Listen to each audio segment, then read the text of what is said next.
아들이 30점을 받아온 순간 이런 생각이 들더라고요. 아이한테 알아서 공부하는 시스템을 만들어주면 되지 않을까? 왜냐하면 바로 이 책이 제 학원을 살렸거든요. 4년 적자 망하기 직전이었던 학원이 이 책을 읽고 시스템을 바꾼 뒤 1년 만에 역전을 했어요. 그래서 아이 공부에도 이 시스템을 적용해 보기로 했습니다. 어떻게 했냐면 말이죠. 안녕하세요, 원장아빠입니다. 저는 연세대학교 삼성전자 12년을 거쳐 현재 9년차 학원 원장이고 두 아들의 아빠입니다. 지난 영상에서 중학교 2학년 큰 아들이 30점을 받아온 이야기를 했었죠. 이번 영상부터는 실제로 제가 어떻게 아이의 공부 환경을 설계했는지 보여드리겠습니다. 여러분, 아이가 성적도 안 좋고 공부도 열심히 안 하면 걱정이 사실 너무 많이 되죠. 어떡하지 싶고 저도 그랬습니다. 그런데 30점짜리 성적표를 보자마자 본능적으로 걱정이 됐던 거는 점수 그 자체는 아니었어요. 그보다도 30점이면은 아무것도 모른다는 거잖아요. 그래서 아이가 스스로 나는 공부를 못하는 사람이야 라고 결론을 내버릴까봐 그게 굉장히 걱정이 되더라고요. 제가 학원에서 500명이 넘는 아이들을 직접 가르쳐봤고 지금도 교사 교육을 통해서 아이들을 보고 있는데 정말 가르치기 어려운 아이들이 따로 있어요. 나는 어차피 잘 못할 거야 라고 생각해버리고 노력 자체를 안 하는 아이들이에요. 저는 아들이 나도 하면 되는구나 이거를 느끼게 해주는 게 굉장히 시급하다고 생각을 했어요. 그동안은 알아서 하겠지 하고 맡겼는데 이제는 아빠가 적극적으로 개입해야 하는 상황이다 라고 결심을 하게 되었습니다. 왜냐하면 저도 나는 열심히 해도 안 되는 건가? 좌절을 심하게 경험한 사람이거든요. 몇 년 전만 해도 심각하게 학원을 접어야 하나 고민할 정도로 크게 어려움을 겪었었습니다. 그때 저를 살린 게 바로 시스템이었어요. 그 얘기를 좀 해야 할 것 같습니다. 큰 아이 육아를 위해서 삼성을 퇴사하고 학원을 시작했어요. 연대 나오고 삼성전자 다녔으니까 학원 정도 못하겠어? 자만심을 가지고 시작을 했던 것 같아요. 그런데 막상 현실은 4년 동안 적자를 면하지 못했습니다. 거기에 코로나까지 겹쳤고 정말로 망하는 줄 알았어요. 교사들은 자꾸 그만두고 학부모 만족도도 낮고 학원에서 밤새는 날이 수도 없이 많았습니다. 그런데 사실 진짜 힘든 이유는 적자가 나서가 아니었어요. 최선을 다했는데도 안 된다고 느껴질 때 그때 정말 이제 그만둬야 되나? 라는 생각이 들더라고요. 내가 시도나 노력을 안 해본 게 있다면 더 열심히 하면 되지 하고 버틸 수 있잖아요. 나름 진짜 최선을 다했거든요. 그런데도 안 되니까 나는 진짜 능력이 없는 건가? 이 일을 하면 안 되는 사람인가? 정말 너무 힘들었어요. 제 인생에서 가장 힘들었던 시기입니다. 그때 절실한 마음으로 책을 잡았습니다. 경영서, 심리서, 뇌과학, 자기계발 장르 안 가리고 좋다고 하는 책들은 다 읽었어요. 제가 왜 책을 읽기 시작했냐면 성공한 사람들이 공통적으로 말하는 성공의 비밀이 바로 독서였거든요. 성공하고 싶으면 일단 100권 읽고 시작해라. 그래서 진짜 저도 읽었습니다. 마지막이라는 심정으로 하루 종일 틈만 나면 읽었어요. 심지어 아이들을 데리고 놀이동산 놀러 가서도 책을 읽을 정도였습니다. 정말 거짓말처럼 달라지기 시작하더라고요. 가장 중요한 깨달음은 나는 내가 잘난 줄 알았는데 정말 많이 모자란 사람이었구나. 그걸 인정하고 나니까 정말 많은 게 바뀌더라고요. 원장의 생각이 성장하니까 교사와 아이들을 바라보는 관점도 바뀌었고 1년 만에 원생수를 최대치를 찍게 되었습니다. 그 과정에서 크게 영향을 준 책 하나가 바로 이겁니다.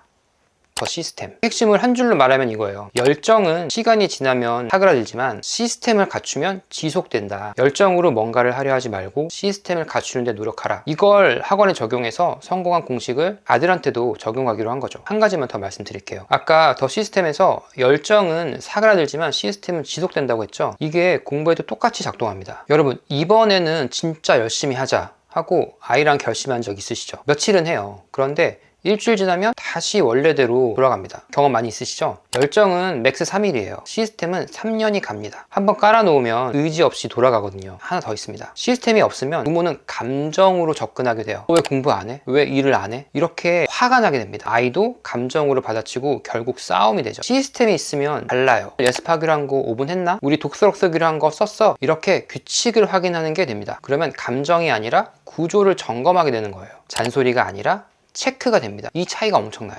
부모도 화를 덜 내게 되고 아이도 엄마 아빠가 나한테 화를 내는 게 아니라 같이 시스템을 점검하는 거구나 받아들이게 됩니다. 관계가 덜 망가질 수가 있어요. 이 시스템을 어떻게 만들었느냐, 그동안 공부는 아이에게 맡기다시피 했기 때문에 사실상 아이의 공부 방식이나 습관을 잘 몰랐어요. 그래서 일단 현상부터 파악하기로 했습니다. 성적표를 분석해 보니까 재밌는 점 하나가 보였어요. 뭐냐면은 국어 성적은 그나마 나쁘지 않았습니다. 아이가 어렸을 때부터 책 읽는 걸 좋아했었는데 저는 그거하고 무관하지 않다고 봤어요. 사실 독서는 아이 공부하고 무관하게 제가 초등학생 때부터 강제로라도 하겠던 것 중에 하나였거든요. 여기서 바로 대망의 첫 번째 시스템이 나옵니다. 국어 성적이 그나마 나쁘지 않다고 했죠. 근데 여기서 중요한 건 국어 자체가 아닙니다. 한번 생각해 보세요. 우리 아이들이 학교에서 배우는 과목 수학, 과학, 역사, 사회 교과서가 다 한글이죠. 외국어 빼고 전부. 수학 문제도 한글로 써있고 과학 개념 개념도 한글로 설명돼 있어요. 역사 교과서는 뭐 말할 것도 없죠. 그런데 한글을 읽고 무슨 뜻인지 해석하는 능력이 부족하면 어떻게 될까요? 배워도 무슨 말인지 모르는 거죠. 정확하게 얘기하면 아는 것 같은데 실제로는 모르는 겁니다. 또 수학 문제를 틀렸어요. 그럴 경우에 의외로 계산을 못해서가 아니라 문제의 의미 파악을 못하는 경우도 있어요. 여러분들도 있으시죠? 문제를 읽었는데 나한테 뭐 하라는 거지? 문제 자체가 헷갈렸던 경험. 이런 게 다 문해력 문제입니다. 읽고 이해하는 힘이 부족하면 아무리 좋은 수업을 들어도 흡수가 안 돼요. 혹시 여러분들의 아이는 어떤가요? 가장 좋은 방법은 한번 물어보는 겁니다. 만약에 아이가 설명을 잘 못한다면 계산력보다 먼저 문해력을 우리가 점검해 봐야 됩니다. 독서가 다른 모든 과목의 기초 체력이라는 거 사실 다들 알고 계시잖아요. 그런데 실천이 어렵죠. 그 방법은 제가 잠시 뒤에 알려드리도록 할게요. 그래서 첫 번째 시스템이 독서입니다. 독서를 어떻게 해야 진짜 문해력이 되느냐? 바로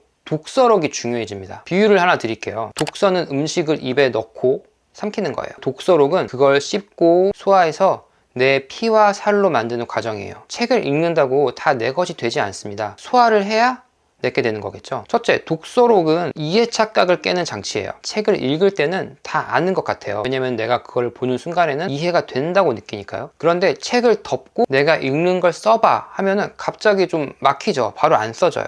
바로 그 순간에 드러나는 거죠. 내가 진짜 이해했는지 아닌지. 쓸 수 있으면 내 거, 못 쓰면 아직 아닌 거죠. 두 번째는 독서록을 쓰려면 뇌가 여러 단계를 거쳐야 돼요. 읽은 걸 기억해서 꺼내야 되고, 그 중에서 의미 있고 중요한 걸 골라내야 되고, 내 식으로 해석하고 문장으로 정리까지 해야 됩니다. 단순히 읽고 이해하는 걸 넘어서서 사고하고 논리적으로 표현하는 것까지 동시에 잘합니다. 이 힘은 국어에만 쓰이는 게 아니에요. 수학 문제를 읽고 뭘 구하라는 건지, 그것도 이 힘이죠. 역사 서술형에서 자기 생각을 쓰게 되는 것도 이 힘이고, 무엇보다 나중에 어른이 돼서 보고서 쓰고 사람을 설득하는 것도 결국은 이 힘입니다. 독서록은 공부를 위한 도구가 아니에요. 평생 써먹는 뇌의 기초 체력을 만드는 겁니다. 자, 그러면 저희 집에서는 실제로 어떻게 하고 있는지 알려드릴게요. 아이들이 초등학생 때부터 매주 2권씩 독서록을 쓰게 했어요. 중학생 큰아이는 자기가 좋아하는 분야라면 책을 굉장히 빠져서 읽는 스타일이었기 때문에 별 어려움 없이 잘 따라왔습니다. 이제 어려서 쌓인 습관 덕분에 책 읽는 거를 좋아해요. 초등학생인 둘째는 지금도 독서록 쓰는 거를 매주 하고 있습니다.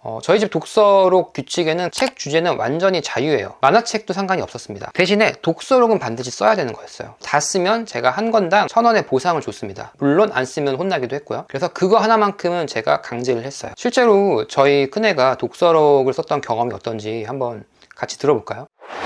독서록을 그래도 꽤 꾸준히 썼잖아. 처음에 아빠가 쓰라고 했을 때는 어땠어? 원래 책 읽는 거는 좋아했는데 이걸 가지고 독서록까지 쓰라고 하니까 뭔가 좀 거부감이 좀 있긴 했죠. 근데 처음에 비해서는 많이 그래도 습관적으로 하게 되니까 좋아진 것 같아요. 지금 와서 생각해보면 독서록 썼던 게 도움이 되긴 되는 것 같아?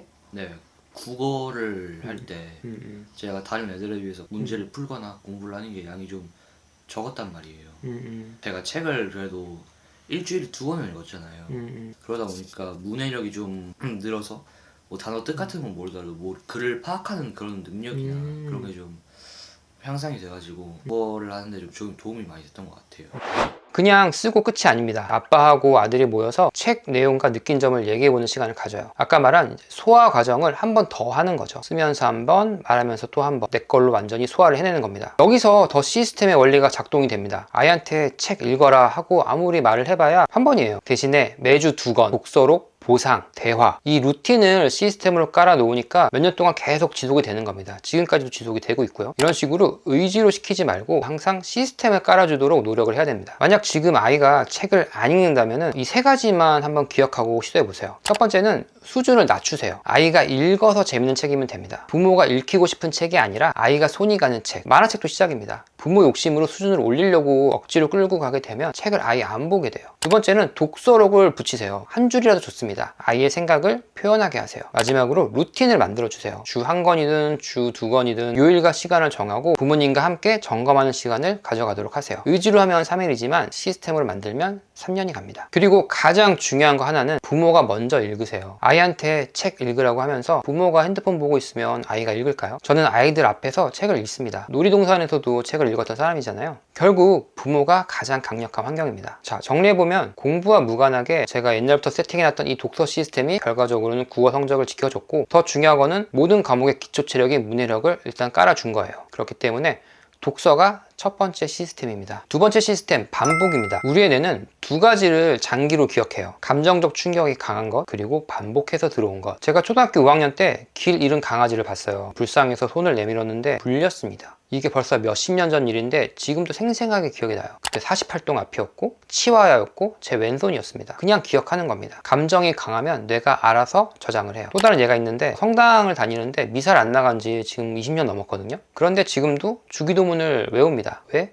초등학교 때 성당 가면 매주 외웠으니까요. 일부러 외우려고 한 게 아니라 그냥 반복하다 보니까 뇌에 박혀서 평생 가는 거예요. 여러분들도 있으시죠? 어릴 때 너무 무섭거나 기뻤던 기억, 또는 그냥 반복하다 보니까 아직도 기억나는 거. 그게 뇌가 장기 기억하는 방식입니다. 여러분들은 어떤 기억이 남아있으신지 궁금하네요. 그런데 공부는 개가 달려드는 무서움은 아니잖아요. 그래서 두 번째 방법밖에 없습니다. 바로 반복. 독일의 심리학자 에빙하우스가 증명한 겁니다. 배운 것의 70%는 하루 만에 잊어버려요. 좀 충격적이죠? 학원에서 2시간 수업 듣고 와 봐야 그 다음 날이면 배운 거의 70%는 사라진다는 뜻이에요. 그런데 희망적인 게 있죠. 24시간 안에 한 번만 다시 보면 기억 유지율이 확 올라갑니다. 근데 여기서 함정이 하나가 있어요. 아이가 학원에서 돌아와요. 오늘 뭐 배웠어? 아, 그거 다 알아. 이렇게 얘기하죠. 거짓말 하는 걸까요? 아니에요. 진짜로 안다고 느끼는 겁니다. 이걸 유창성 착각이라고 해요. 선생님 설명을 들으면 아, 그렇구나 하는 순간 뇌가 나 이거 아는 거야 라고 착각하는 거예요. 그런데 시험지 앞에 앉아 있으면 생각이 안 나죠. 왜냐면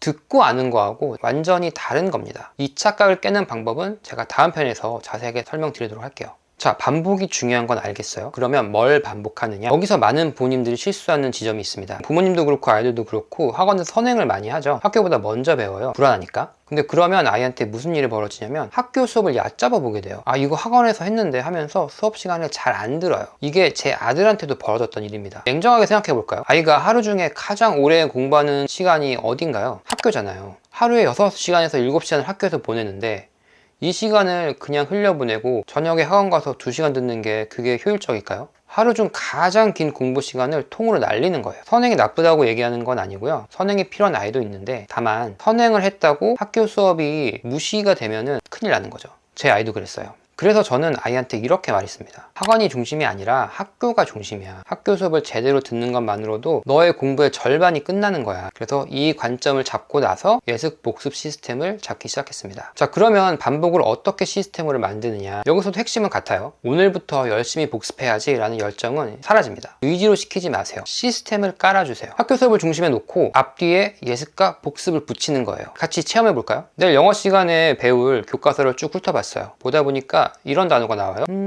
어떻게 읽는 거지?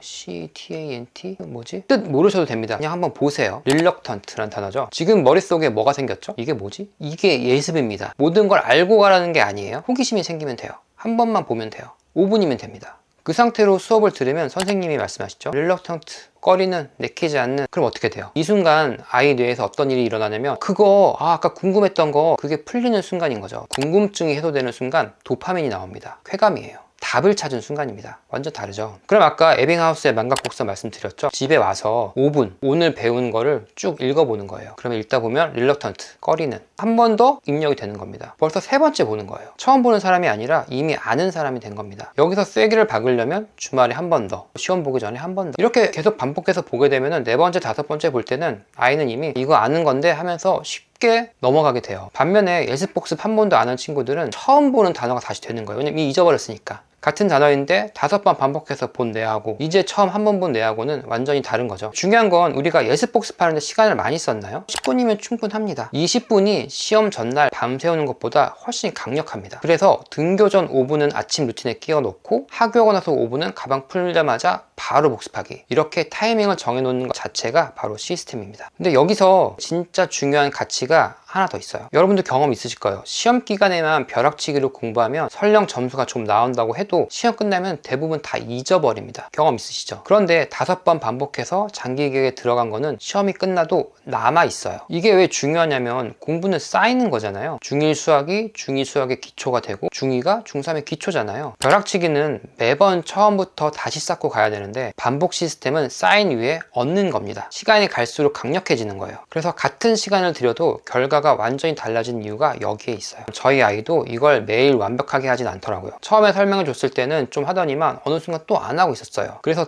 또 얘기했어요. 이게 왜 중요한지 얘기하고 5번 보기 또 설명하고, 이 시스템을 만드는 것에도 반복이라는 원칙이 똑같이 적용되는 거더라고요. 그러니까 반복의 중요성을 반복해서 알려줘야 돼요. 그래서 그날 아이는 스스로 다시 계획을 보완했어요. 내가 언제 무슨 과목을 예습 복습해야 되는지. 이런 성장이 저한테는 90점보다 더 값진 거였습니다. 왜냐하면 그것은 아이는 잠재적으로 나는 노력하면 할 수 있다 라고 생각하고 있다는 의미니까요. 이런 게 바로 진정한 시스템의 힘 아닐까요? 그런데 여러분, 다 이 생각하고 계시죠? 독서, 예습복습 알지, 시스템, 뭐 말은 좋지. 그런데 시스템 규칙 만든다고 아이가 안 하면 무슨 소용이냐고. 맞아요. 아이는 절대 내 마음대로 움직여주지 않으니까요. 그래서 아이가 할 수밖에 없도록 환경을 만드는 것도 같이 해줘야 돼요. 그래서 저는 아이 책상 뒤에 제 책상을 뒀습니다. 제가 왜 그렇게 했는지, 그리고 IP 카메라를 어떻게 활용하는지 다음 영상에서 전부 공개할게요. 하나 여쭤볼게요. 아까 제가 영어 단어 하나 알려드렸죠? 무슨 뜻이었죠? 기억나시죠? reluctant, 꺼리는, 내키지 않는. 별로 외우려고 한 적 없는데 기억이 나죠? 이게 반복의 힘입니다. 오늘의 핵심을 한 줄로 정리하면 이거예요. 의지로 시키지 마세요. 시스템을 깔아주세요. 의지가 아니라 시스템이 아이를 움직입니다. 오늘 저녁에 아이한테 공부하라고 하는 것보다는 이렇게 물어볼까요? 오늘 학교에서 배운 것 중에 기억나는 거 있어? 이 질문 하나가 대화의 시작이고 복습의 시작입니다. 그리고 우리가 다음 편에서 다룰 진짜 아는지 확인하는 방법의 출발점이에요. 저도 아직 배우는 중입니다. 같이 하나씩 바꿔보실래요? 성적보다 아이의 삶을 먼저 생각하는